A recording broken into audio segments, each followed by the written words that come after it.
This is Men Speak, about issues dealing directly with black males. Heard exclusively on the world's greatest radio, TalkTamerRadio.com. Radio the way it should be heard. I'm Kamari Odia. And I'm Richard Lundy.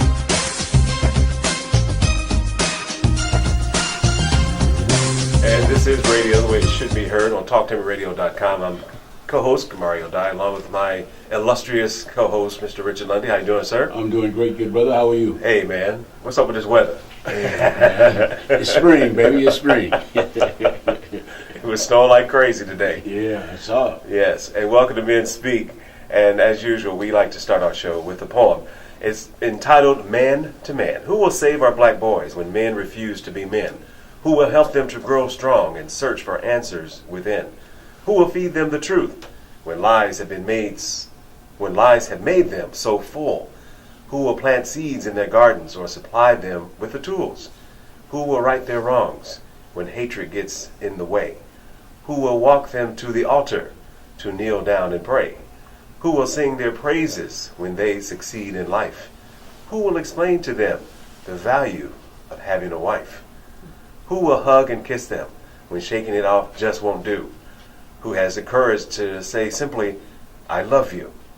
Who will paint them a picture of what life can truly be? Who will shield their eyes from what they shouldn't see? Who will hold their hands instead of handcuffing them tight? Who will give them the words of wisdom to win every fight? Who will simply take a stand to help a black boy become a man? Whoa, brother, that's some heavy stuff, brother. Hey, brother, you gotta come strong. You come up with some good stuff, brother. You gotta come strong, baby. This is Men Speak, man. That's right, and we listen. And with that, here is the news. A senior advisor for the leader of Iran's Islamic Revolution says Ban Ki-moon has been the most powerless UN Secretary General since the body was found in 1945. Wow, this guy must be pretty bad. In a March 11th interview, Ali Akbar Velayati described Secretary Moon as nothing more than a tool in the hands of the United States. He even goes on to say that Ban Ki-moon is completely controlled by the Americans, and they will tell him whatever they want to express from the UN podium. Mr. Velayati says the UN chief has done nothing effective so far to resolve even one crisis in the Muslim world because of his lack of independence. Is there any justice anywhere? The United Nations of all places, and we still suffer under white racism. Money for Ukraine, but nothing for Detroit, especially black folks. Listen up. After reading a March editorial regarding the so-called revolution in Ukraine, I couldn't help but chuckle at how easily the politicians and the elite opinion makers here in the United States can call for the use of billions of dollars of public resources to bail out the people and the government of Ukraine without any significant opposition or even serious questions. President Obama is calling on Congress to agree to a long-term aid package for Ukraine and announced a short-term billion-dollar aid package. Now, how much did our president earmark for his program for all black male youth? Something like $350 million over a 5-year period, and to be distributed amongst the 50 states? You know, one could say that it's a mere pittance, a drop in the old bucket. I hope you're getting the picture by now. And finally, it just keeps going on and on and on, Richard. Alfred Wright murder case intensifies. How many people have heard this? Is this Emmett Till revisited? Black man's throat cut, tongue cut out, and eyes gouged. According to family members, no law enforcement officials had interviewed any Wright family members. The search party members who found the body, none of his friends or close associates were questioned. The sheriff had failed to check for prints on the truck involved in this vicious, horrendous act of violence. Mr. Wright was reported missing November 7th in 2013. Authorities released a preliminary autopsy report stating his body only had shallow puncture wounds, and there was no evidence of severe trauma or foul play. The Wright family requested an independent second autopsy that revealed Mr. Wright had his eyes gouged out, his tongue cut out, his throat slashed, and several teeth missing, an ear cut off. Can you believe this, folks? Is this foul play or what? Cornell X, local community activist, and the Wright family had a 3-hour meeting with the sheriff where he reportedly stated that he had already searched the area where the body was found on 3 separate occasions before calling off the search. Now, when he was asked, had he searched a particular area located on the map, the sheriff flat out said no, that he had not searched, and that their assistance was not needed. He went on to lie even further, stating that the owner of said property had refused to give him permission to search on his property. Isn't this interesting? The same place the body was found is the same place that the sheriff told them they could not search. Sounds like something straight out of the 50s. Brother Emmett Till, may he rest in peace. And that is what's making news. Brother Lundy? Whoa. That's a mouthful there you gave us, brother. When you think you're getting some good news, you get some of this stuff. You get lambasted. Yeah. Okay, sir. Yes, well, this just to follow up. This will follow up on that tidbit for you. For sure. My commentary this evening is my brother's keeper. Last week's show was devoted to President Obama's recent press conference, February 27th, to promote his My Brother's Keeper initiative. A goal of this initiative is to support and adopt community programs that have helped youngsters partner with local businesses and foundations to offer mentoring, support networks, and skills needed to get a job and join the middle class, if you can believe that. Right. Sounds very familiar. How many times have we heard this? Let's look at the timing of this public announcement. Was it staged? The president's popularity is kind of low. He has faced 6 long years of the good old boys in Congress blocking every move possible to prevent him from accomplishing anything, and more importantly, he is the lame duck president for the remainder of his tenure. Now, you know what that means. He will accomplish very little. He really has no political capital left to show how. So how is he going to establish anything for black males without money and approval from the powers that be? I am suggesting that it may be a political ploy to improve the president's popularity ratings, or is it a ploy to help the Democrats in the upcoming midterm elections? Some black folks will say that we have to believe the president is sincere and has finally seen the light, that he now realizes that he has proposed nothing that would help alleviate any of the major problems black folks have to deal with on a daily basis, i.e. employment, police brutality, miseducation, the reduction of social services to the black community, you name it. He has done nothing. I'm sorry, folks. To add insult to injury, the president went on to say, rather succinctly, without any reservations, and I quote, "There will be no tackling of the problem of institutional racism and white privilege that overrides black suffering." For real. Institutional racism is the major apparatus that fuels this racist capitalist system. It's what perpetuates the system. Every major problem we face as a people is tied directly to institutional racism. So if the president is saying racism is off limits, that he has no intentions of addressing the issue of racism and its impact on black folks, what is he really saying, y'all?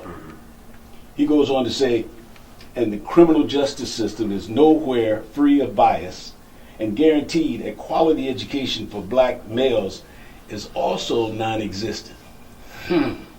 Wait a minute. You tell me, does any of this make any sense to you? In essence, he is saying this is merely a smokescreen to improve his popularity ratings and to preserve a majority in the House during the upcoming elections. For those who choose to participate in this charade, if you can skim a few dollars away from the table, that's cool. But in the final analysis, we all have some very hard choices to make, because when they come for us, and they are coming, there won't be any exceptions. In the words of one of our true African warriors, Brother Malcolm, until the last African is free, none of us are free. Hotep. Salient points as always from the old wise one. You listen to men speak, and the phone lines are open, and we can be taking your calls momentarily. But before we go any further, I want to take an opportunity to introduce our first guest, our first in-studio guest. He is a husband. He's a father of 2 children who is dedicated to public and community service. He has a wife named Jummy, I believe. It is Jummy, right? They've been married for over 10 years.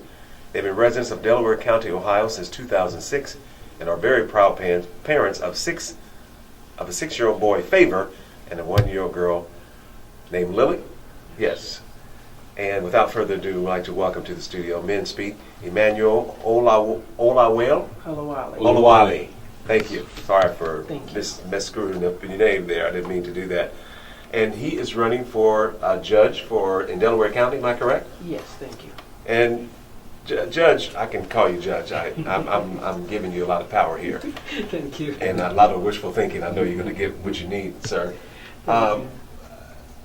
Being a resident of Columbus, Ohio for a number of years, I've been a resident.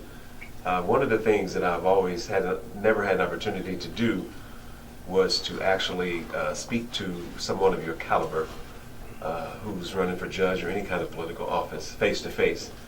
And I often thought about, if and when I had an opportunity to do this, one of the first things I would ask of them would be, why should we vote for you as African Americans? What is different about your agenda than the agendas that's already out there? So we're going to start with that. We're going to start out at the top.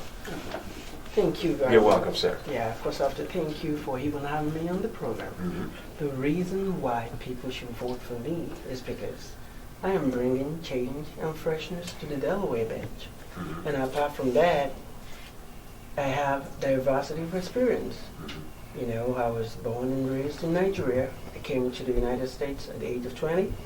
I went to college in New York, law school in Ohio. So I have diversified background when it comes to, I'm a United States citizen, when it comes to my legal experience, when it comes to my personal experience, when it comes to my professional experience. I am very diverse. So I'm bringing that to the bench so that whoever comes before me will have fairness and justice.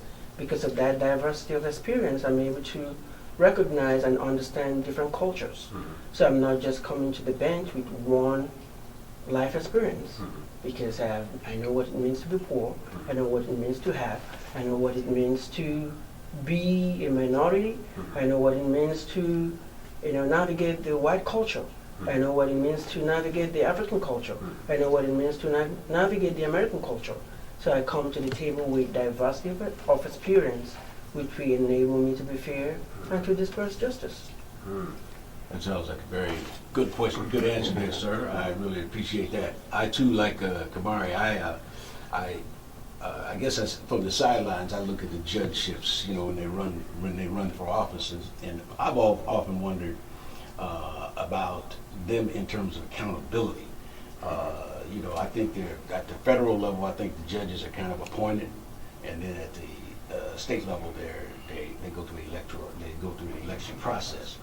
And when you look at, there was a study done in 2011 that conducted by the Democrats in conjunction with a sentencing project, and in it said 1 in 9 African American males aged 25 to 29 was in prison in jail in 2009.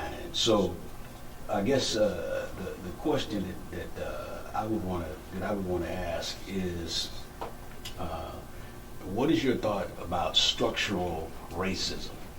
As I alluded to in my commentary, I talked about institutional racism.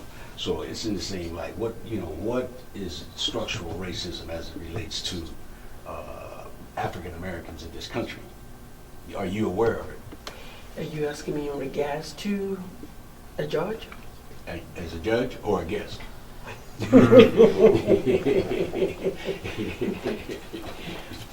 What I'm trying to get at is that inherent in this system, inherent in this system, for me, when I work with young males, to me, I tell them, like Richard Pryor once said, when you go down to the courthouse, all you see is just us. So, I guess I'm saying, is there something inherent in the system that we just can't seem to find a fair trial? I mean, if you go back to O.J. Simpson, he was exonerated, or whatever, but he was persecuted until they found some kind of way to get him, and he's in jail for 25, 30 years. This lady, Marissa Alexander, who was defending herself from an abusive husband, where she had a restraint order. She was shooting in the ceiling to run him off. She went in. So what is it about this judicial system that it seems like we keep coming out on the short end? Well, I believe racism is real. And at the same time, as you have some racists, you also have some very, very, very good people out there. So as an individual, I'm now running to become judge for just black people or white people. My job is to make sure there's fairness on the bench. And to do that, we need a coalition of everybody. Right. Black, white, green, purple. Right. But at the same time, we have to recognize that justice itself is not blind, because there are some things that you take cognizance of, in the court of law. Sometimes the way you dress, the way you present yourself, some of those salient things have effect on the kind of justice that people get. Right. But as a candidate, as an attorney, I've been an attorney that represents every kind of race. I don't know whether you're black, green, purple. When you come into my office, I will represent you. So on the bench too, I hope to, which is my duty, to make sure that everyone gets a fair trial, Right. regardless of race. Right. Thank you. The other question that I want to ask you is, if you look at some of the examples that are out there, besides the electoral process that everyday citizens can utilize to hold judges and prosecutors legally and professionally accountable and responsible for violating their constitutional civil rights, is there anything in place for our citizens to be able to have some redress when they have those miscarriages of justice? Yes. Actually, people can file a report against judges, and judges are lawyers too. So they have ethical and professional standard they have to meet. Right. And in some instances, even some judges are removed from the bench. Oh, okay. The Supreme Court of Ohio can revoke a judge's license Wow. if they violate the ethics of professional conduct. So people have a recourse. And see, those are the kind of things that we want you to share with us, because a lot of us, we don't have a clue. We don't know anything about that, because I'm thankful that I haven't had to go deal with that process. But just people that have to deal with that process, they still don't really know how important that is. And so that's one of the reasons we wanted to raise that question. Thank you. Yeah. This is Men Speak on TalkToMeRadio.com, the world's greatest radio. To get in on this very stimulating conversation, we encourage you to call 1-877-932-9766. That's 1-877-932-9766. And we're very pleased to welcome to our studios Judge Olawale. And my question to you, sir, I want to just kind of go back in time. You share a similar experience that I had. What was it like for you going to college and working 2 full-time jobs? How did you maneuver through that? It was hard because you hardly have time to rest. You hardly have enough sleep. You're tired all the time. But at the same time, it kind of creates or builds you to be disciplined, to be dedicated, and to have the drive to succeed. Because once you survive that, you will be able to survive anything.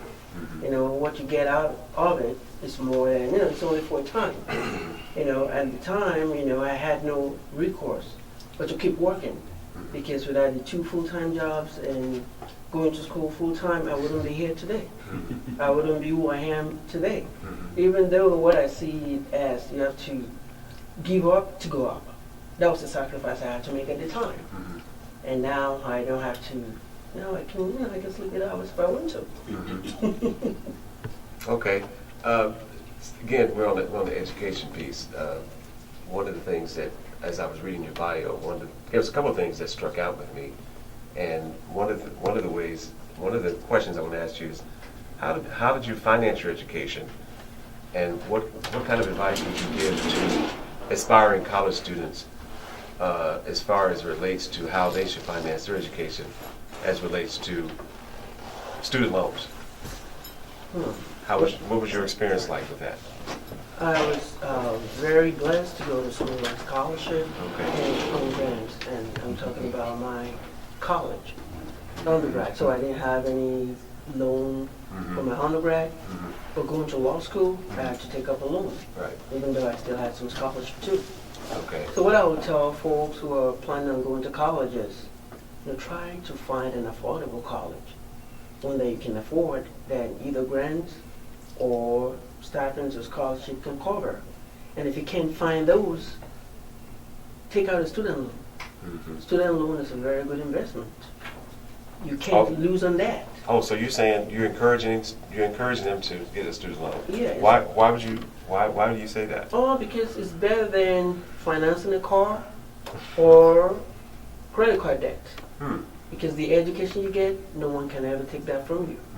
And apart from that, you take a loan on a car, the moment you drive it out of the lot, it starts to lose its value. Education doesn't lose that value. Wow, that's interesting. And if you use it very well, you might just, So I think, you can, student loans, and I can encourage taking that. Wow. It's a good investment. Thank you. I'd have a question for you, Emmanuel, one that I would like to raise. Are judges apolitical?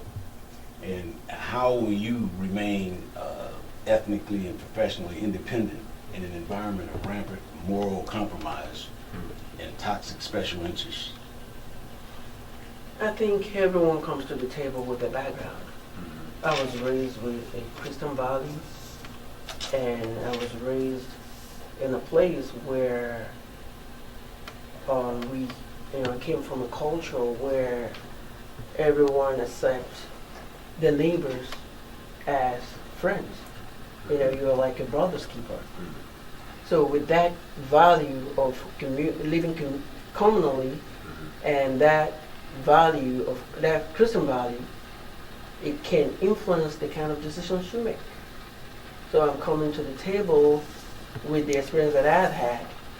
It's hard for them to influence me as to what I have to do, because I've been my own man. I've got my independence of mind. I've got my independent spirit even before becoming a judge. So with that in mind, I'm the kind of guy that is willing to stand alone if it has to be for the truth. And that has been the mainstay of my practice as a lawyer. So and I don't think anything will change that even while I'm on the bench. Great. If elected, then what areas would you be responsible for adjudicating? And presuming that you are elected, what kind of judge do you intend to be? So I'm running to become the judge of the General Division of the Court of Common Pleas. I'll be dealing with felonies. I'll be dealing with civil lawsuits that are over $15,000. I'll be dealing with domestic cases that the magistrate will handle and sign off on the magistrate's ruling. I'm hoping to, my plan is to go on the bench with the idea that everyone that comes before me must get a fair trial within a reasonable period of time. My plan is not to keep the docket, locked up in a way that justice delayed becomes justice denied. So I want the docket to move faster, and I want everyone that comes before me to get fairness and justice. Normally, people say the court of law is not the court of justice. I don't want them to be mutually exclusive. I want the court of law to be the court of justice. That's my plan. Can we go back again? Because I want to talk about, you said you came to the United States when you was 20 years old, am I correct? Yes. Could you kind of walk us through very briefly what that transition was like, coming from where you came from to the United States? What kind of challenges you faced? Yeah. I remember when I first came to the United States, before then I never realized I was black. But because I came from the most populous black nation in the world, which is Nigeria. So everyone around you is black. So when I came here, I have to be re-lectured and be re-socialized to realize that I'm black. But over time, I got used to that. The fact that, over here everything is all about white, black, Latino, and all those classifications. Mhm. But nevertheless, I made up my mind that I wasn't going to stick to societal label or the stereotypical role that was assigned to me. I made up my mind that, I know who I am and nothing is going to stop me. This is a land of opportunity that I'm going to work hard and get, attain the dream, the American dream. My plan was that I was going to go to college, go to law school, become an attorney, and make something of myself. Was there anybody that motivates you or inspired you to do the things that you was determined to do? My greatest inspirations will be God, Mm-hmm. then after that my parents. Okay. Because, my dad started teaching me to read and write from the age of 3. And, they imbibed in me the value of hard work, Mm-hmm. dedication, discipline, Mm-hmm. and the drive to, my dad taught me that, you can be whatever you want to be. Just believe in it. Mm-hmm. He made me realize that life is not fair, but it can be just. Mm-hmm. It depends on, and life will give you whatever you ask of it. Mm-hmm. So if you want something in life, go for it. Mm-hmm. So with that, with those values, it helped me to navigate, coming to a different country from a different culture. It helped me to navigate college, work, law school, having my home practice, and working with a firm.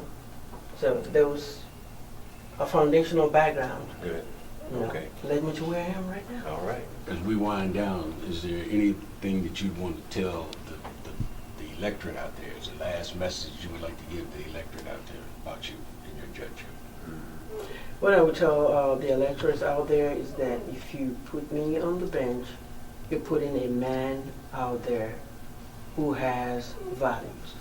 A man out there who was raised with Christian values, who understands the value of every human being, who understands the value of every soul, and who has a passion for justice. If you look at my track record when it comes to being an attorney, my passion for justice knows no bound. I'm the kind of guy that is willing to fight all the way to the Supreme Court, even if my client can afford it, if I believe that we are on the right side of justice. With that kind of passion for justice, that is what I'm bringing to the bench. Fairness and justice to all that comes before me. Well, we really thank you for taking the time out and coming on the show and sharing with us, your views again. I don't think I've ever had the opportunity to talk to someone that's running for judge, and it's an honor to have that opportunity and to be able to ask you those kinds of questions to get your feedback. One question that I have that I don't know if we're going to have time, I'll ask you and we can talk about it during the break. Do you believe that judges have a role to play in eliminating practices, procedures, and processes that impact African Americans disproportionately? Yeah, I believe, we all have a role to play to end any kind of prejudice.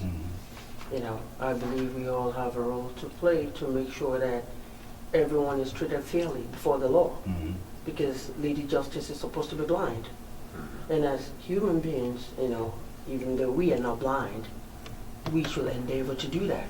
Because that is what judges are supposed to do. Thank you very much. Thank you, Emmanuel Olawale. We appreciate your time and your interest, and hopefully we'll be able to get you back on once you are elected to be judge. Thank you very much. And you listen to TalkToMeRadio.com. Make sure you check us out on WCRS FM 98.3. Wednesday and Sunday evenings, blogs and podcasts are also available. And we go where you go. Download TalkToMeRadio.com app to your cell phone or tablet. Radio the way it should be heard. Stay right there. Got another inspiring guest after the break. Stay close. Thank you. Thank you, sir. Oh, thank you.